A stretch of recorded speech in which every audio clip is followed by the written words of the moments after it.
Intro. Who wants to be next? Welcome back. All right. To the Flying Wombat. Welcome back, brewers and beer lovers, to Flying Wombat TV, channel all about beer, banter, and bloody good times. I'm McKelty, this is Odin, and we have a couple of empty glasses. But it is time to find out which is the better Pina Colada beer, the pale ale version or the sour version. We did a split batch with these, exact same brew batch, split them into separate fermenters, exact same volumes. Only difference was the yeast. So it's moment of truth time. Let's fill these glasses up and find out which one is actually the better one. Get some merch as well. Oh yes, our website is now launched. It's live. I totally forgot. Come on, what are you doing? What are you doing? What are you doing? What are you doing? What are you doing? QB of merch and the brew day.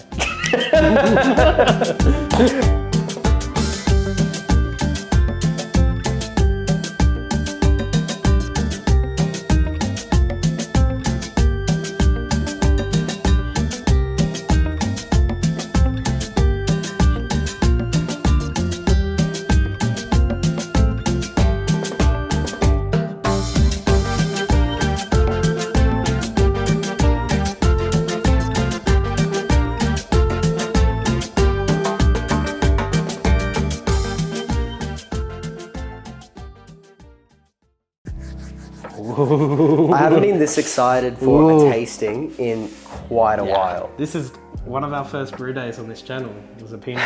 Yeah, and this was one of my That was a good Pinot as well. This was my first recipe that I made many years ago, and it's had a lot of generations since then. That was like not a normal beer recipe. Like this was, I wanted it to be like my signature brew. Yeah. Super excited because it's the first time I've made it as a sour version as well. So the ale versions are over here to our lefts, and then the sours are to the rights.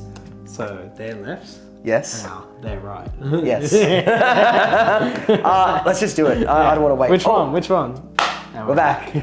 We have decided to start setting a stopwatch for ourselves because we realize that when we do these tastings, we really ramble. So we need to like limit ourselves. Start with ale. Not with the beers though. Start with ale. Ale is what we know and love. We've had a Pina Colada Pale Ale many times. So cheers. Let's do it.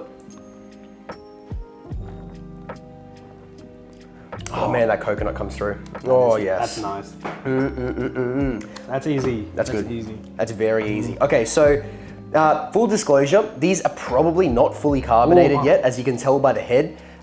It probably needed one more day of carbonating, but I was a bit impatient and I just really wanted to taste this thing. I just realized coconut does go well in beer. Coconut is so well in beer. You can even smell it. But it's so hard. You can smell that roasted. Oh yeah, coconut. it comes through. It comes through a lot. Like, it's hard though to make coconut work in like a regular pale ale. It is such a overpowering, creamy texture and taste. It really works with this. And there is, I think, unlike the last time that we did a tasting on this, which was like over a year ago now, there is enough pineapple punching through on this one. It's much more balanced than the last time I did this. I think you've almost perfected it. I think it is perfected. Honestly, that's pretty... The only thing I could think taste to the do, coconut. I mean, I'd have to taste this again when it's fully carbonated. It needs to be a bit more carved up than it is. I don't know what I would change other than maybe getting a touch more pineapple. Like only a smidge. But like, I'm talking like micro changes here. Yeah, it's good. So it's, as far as like a beer goes, pretty regular body. Like, you know, there's a bit of caramel malt in there. There's a lot of ale malt. There was a lot of wheat, and this one to smooth things out. And oat, I think. I think the addition of oat in this one makes it better than the last one. It makes it creamier, silkier, more voluptuous mouthfeel, which you really need because what I noticed last time was that the acidity of the pineapple kind of cut through the mouthfeel a bit and damaged it a little bit. Having oat and wheat as a combo really makes it creamy, really combats the pineapple puree. Let's try the sour. Okay, let's get on to that sour. That end, for the dry hop, I didn't do any dry hops this time. The only dry hop was the fruit addition, which last time I made this, there was also hops, which kind of didn't pair very well as a dry hop with the fruits. It just didn't work nicely. All right, onto the sour. Cheers, here we go. Let's Cheers. See.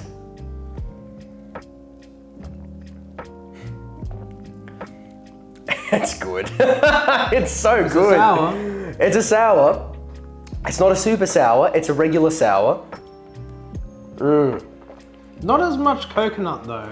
I was about to say the same. Yeah, That's interesting. I think the sourness overpowers the coconut. So bizarre. So the pineapple tastes much more like pineapple. Like You get more fruitiness. heaps of fresh more fruit. fruitiness. Like this tastes fresh. This tastes subdued and if I was comparing it to this, I would describe it as flabby. Like it's just kind of like Very different flavors. like kind of like bingo wings. Like it's kind of it's yeah. that is sharper, it's fruitier, it's fresher, it's more acidic, obviously, but it just really cuts through. This one is more creamy and silky and This feels more like a pineapple sour than this does a coconut sour. It's much more like I reckon, which is not bad. This is a I'm gonna mind coconut. that, That's actually. a coconut beer. This is a pineapple sour. Yeah. Quick cut. So we had technical issues and we lost half of this tasting video, but we're back because we're so dutiful to our craft. We're willing to do this again. It's a burden, but we must bear it. We must drink more beer. Yeah, I know. For you guys. Oh, for you guys. All for you What a guys. tragedy. Lucky I love you. I know. No, but where we did cut out from, I believe, was I was talking about how interesting it was to do an A/B test on a same batch with only the difference being yeast. The wild part was I thought that you would get subtle differences. Like I thought the difference would be like they would taste almost the same, except one would literally just be sour and one would not be sour. Very big impact. You forget what a difference yeast makes in all of this stuff, whether it's spirits, whether it's beer, whether it's wines. Honestly, it is probably the most crucial ingredient. Yeah. I mean, you can't get alcohol without it. Yeah, exactly. Yeah, literally. Like it is so. And we had important. problems with these beers we actually didn't mention previously. Yes, I haven't spoken about the issues. So we had a massive problem with temperature. Actually, I think I mentioned it in the brew day right before I do the fruit edition. I'm pretty sure I mentioned it then, but I'll mention it again now. It's very cold at the moment in Sydney, Australia. It's winter, and normally our fermenters are fine because there's enough volume in them and there's enough yeast in them that even the ones that I don't have temperature control on, like our big fancy stainless steel, I've never had an issue with fermentation. It's always finished. It's always made itself hot enough through its own thermodynamics to finish. This time around, this really struggled. We had a cold snap the same week that these guys went into the fermenter. So every day here in the brewery, it was below 10 degrees Celsius. So these guys just stalled. The ale managed to get down to like 1.02, so it finished like 80% of fermentation, whereas the sour did not move. It stayed stuck at 1.054 or something. It just, nothing happened, it never started. But, you know, I'm a biotechnologist. I understand that this stuff is not the end of the world. It's just problem solving. It's like IT crowd, you know, have you turned it off and on again? It was literally the same thing. I turned it off and on again. I took it inside, I put it into a very warm room that would stay at a pretty steady temperature. I put some heat belts on them. Fermentation kicked off again. Did you pitch more yeast or? No. Oh, okay. Yeast was alive. So if you guys ever face this problem where it's gone dead because it was cold, the yeast is alive. That's an easy fix. Just increase the temperature. It's much harder to fix if it's gone too hot. I can't taste any off flavors from that problem. No, it's fine. Like, the fortunate part is that the ale was still fermenting. We would have gotten off flavors from that. The sour, because of the nature of it being a sour, it's an off flavor. The flavor is an off flavor. So like it hides it. But the ale, I mean, the one thing that it would have impacted is that because this fermenter is so cold, it would have fermented extremely clean. So we wouldn't have really gotten much fruity, estery flavors from the esters of the fermentation from this yeast, which is a little bit of a shame because if I'm not mistaken, what did I use in this? I used US 05, didn't I?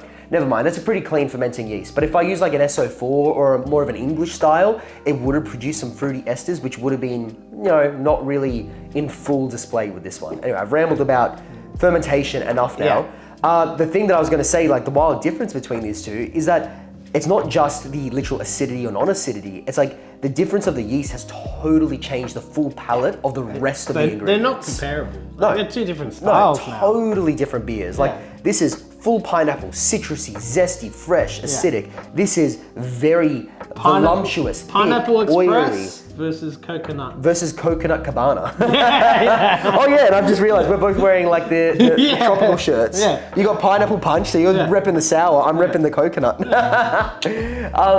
But yeah, this is more oily. It's thick. It's not oily in a bad way, by the way. It's really like coating the tongue. Heaps of coconut, and it is almost like more of a quote-unquote dessert beer without the dessert, whereas this is just full acidity. It's totally different. Specialty versus sour. Good combo. Not bad. Yeah, wow. Good experiment. I would love to do the exact same thing again, but once again, this time the only difference, the only variable being, in this one, I add more coconut, and in this one, I add more pineapple. I would love to see what the difference is that time. Yeah. It's probably not worth doing that one on camera. I might do that one by myself. It's trial and error. Yeah, but it would be interesting. Same exact thing, up the pineapple, up the coconut, then compare. Let's give it a rating.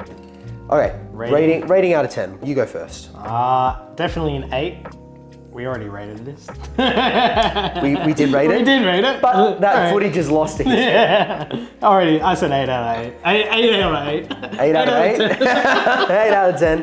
That's 8 out of 8. I'd give it the same. And this is the part that I said off camera that is now lost, is that this is probably my least favorite beer that I brew. The Pina Colada, Pale. period. Both. Like I only brew this because the people that are fortunate enough to taste the stuff that I make, i.e. my friends and family and everyone like that, they love the Pina Colada Pale Ale. It is not my style. I'm not a fan of it. I often, when I have this, the keg sits there untouched unless he comes over or other people come over. It's not my thing. Trying to be healthy now, but yeah, sure. not happening. But you know, that's the great thing about craft beers. You got a wide variety for all different kinds of flavors. But for me, I would give these each an 8. As far as if I'm being subjective about it being a beer, yeah, it's an 8. For me personally, it's lower because it's just not my style. But I'd give it an 8. I think it's pretty bloody solid. I think I give them both. Oh no, I give this one a 9. I think you've perfected this recipe. You reckon this one's a 9? I think it's like perfected as a I recipe. think I need to get a few people to taste this one because I know there's something that could be improved. I just don't know what it is now. I like the mouthfeel. It's so nice. Yeah, the mouthfeel's the nice. Taste, the flavor. The bitterness. We didn't talk about bitterness. The bitterness is so imbalanced. It is not overpowering in the slightest. It's right on the money. Yeah, it's good. Yeah. It's a good all-round coconut beer. Anyone could drink it. It's like, it's so in balance in everything. In the sweetness, in the alcohol, in the bitterness, in the fruit addition. If you wanted a coconut beer, it's like chef's kiss. Chef's kiss. Should we work out what's better, mixed or non-mixed? We should Whoever find out. loses skulls. We should find out. Do we want to talk about something that was missed? What was missed? This in comparison to the other sours? Not worth it. Yeah. Oh, well, yeah. Hints to the. Well, hints to the new sour. Well, because Odin said before the footage got lost that the raspberry sour is still king for him as far as the sour game goes. 10 out of 10. That's a 10 out of 10. Do not know what I'd improve of that recipe. That original raspberry sour that we released for you guys. Oh my god, that was a good beer. But the reason that we interluded from that was there was a little hint about what we're going to be making next on the channel. So the raspberry will be back, the sour will be back, but you'll have to be more patient with this one. Bigger. But we won't tell you why. Better. Ballsy. It's bigger.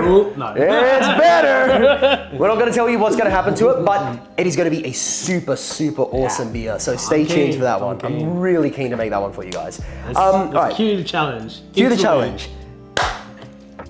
Oh, imagine if I landed it. Mate, I was so close to knocking the beer over. The challenge is a bottle flip. If I landed it, you would have had to skull straight away. Yes, so the challenge is a bottle flip. We are going to... Quick and easy, if it is Whoever flips the bottle and lands it successfully first does not have to skull the combo of the beer because I think that these together are going to be awful. No, we got to do it together. Got to be together. What do you mean? Then what's the point of the challenge if we both have to skull it? No, well, whoever loses... Oh, they have to skull it. All right, well, let's mix them then. Let's mix them. Yeah. I think I need a little bit more sour in this one. I don't know. Okay. It's mixed. Well, I know it's mixed. Cheers. Cheers. Maybe. Should I go first or you go first? To be fair, I did that one, so you can have a go. Ugh. You had a sip of it. Oh, it's not good. That's like a really bad Hefeweizen. It's like a really bad wheat beer. Nope. Ooh. It's not the worst beer in the world. Yeah, but it's not bad. It's It's not as bad as banana beer. It's not as bad. Banana beer was friggin' awful. I don't know. I'm gonna We go back. overrated that beer. Yeah, we overrated the beer. I'm gonna go back and watch that tasting because I was wrong.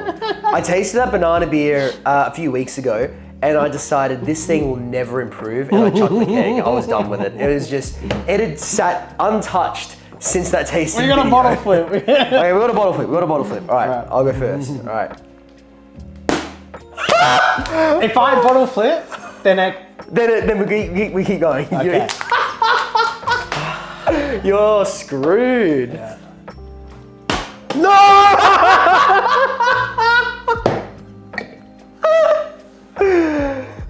Oh, I can't believe I got the first go. Man, Quick challenge, a good challenge. Someone needs to start keeping a tally of how many of these challenges You've Odin lost loses. one. I think it's like eight losers to 1 up. Oh, that's something. Scarlett. Yeah. Scarlett is our due outro. Thank you ever so much, all of you that are still watching. It's been an absolute pleasure and a blast making this beer and this chat for you guys. As we mentioned before, the website is now live, so you can use it not just for merch, but for the beer calculators, for the recipe library, for the about us and all this awesome stuff that we do, or we like to think it's awesome. Go check it out at theflyingwombat.com.au. We'll see you guys next time, and as always, happy brewing, guys. Cheers.